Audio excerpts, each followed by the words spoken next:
ब्रिजभूमि में कई ऐसी जगह हैं जो लोगों के बीच सदियों से आस्था का केंद्र रही हैं। इनमें से कई जगह चमत्कारों से भरी हैं। ऐसी ही एक जगह है वृंदावन का निधि वन, जिसके बारे में मान्यता है कि यहाँ रात भगवान श्री कृष्ण गोपियों संग रासलीला करते हैं। जिन लोगों ने भी रासलीला देखना चाही वो या तो पागल हो गए या फिर उनकी मौत हो गई। यही कारण है कि सुबह खुलने वाले निधि वन को शाम की आरती के बाद बंद कर दिया जाता है। इसके बाद यहाँ कोई नहीं रहता।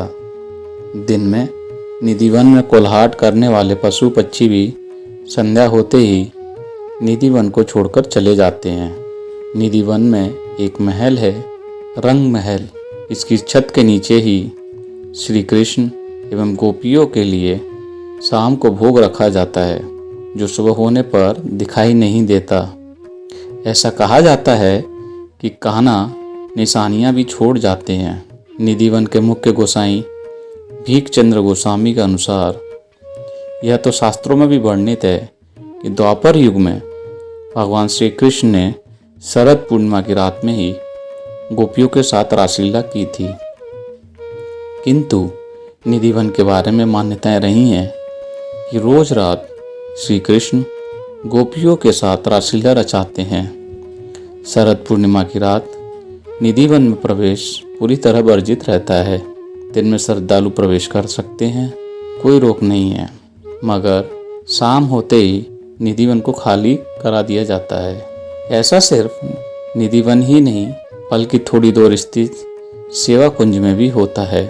वहाँ भी कृष्ण के रास रचाने की मान्यता है, जहाँ राधा रानी का प्राचीन मंदिर है। रास मंडल से जुड़े पुजारी बताते हैं कि निधि वन के अंदर बने महल में रासलीला की मान्यता रही है। हजारों साल से श्रद्धालु में ऐसा विश्वास रहा है कि रंग महल में रोज रात को कन्हैया आते हैं। यहाँ रखे गए चंदन के पलंग को शाम 7 बजे से पहले सजा दिया जाता है।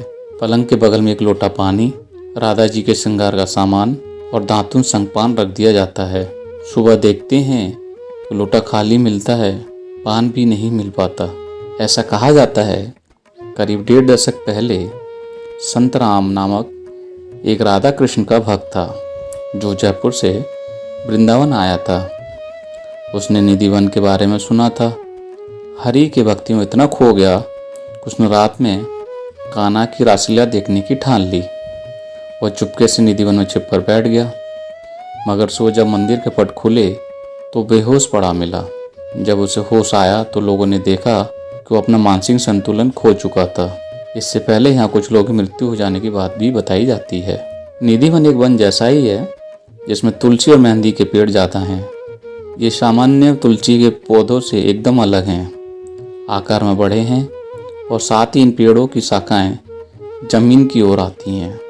इतना ही नहीं, यहाँ तुलसी के पेड़ जोड़ों में हैं। ऐसा कहा जाता है कि जब रात में रास होता है तो ये सभी पेड़ ही गोप गोपियाँ के रूप में आ जाते हैं। इसलिए यहाँ लगे वृक्षों की डालें ऊपर की तरफ बढ़ने की बजाय जमीन की ओर अपना रुख मोड़ लेती हैं। जैसा कि बताया जा चुका है कि हर शाम को पुजारी राधा कृष्ण के बैठने के लिए सेज सजाते हैं और भोग रख जाते हैं। उस रात के बाद सुबह जब 5 बजे रंग महल के पट खुलते हैं तो सेज अस्त व्यस्त, लोटे का पानी खाली और पान खाया हुआ मिलता है।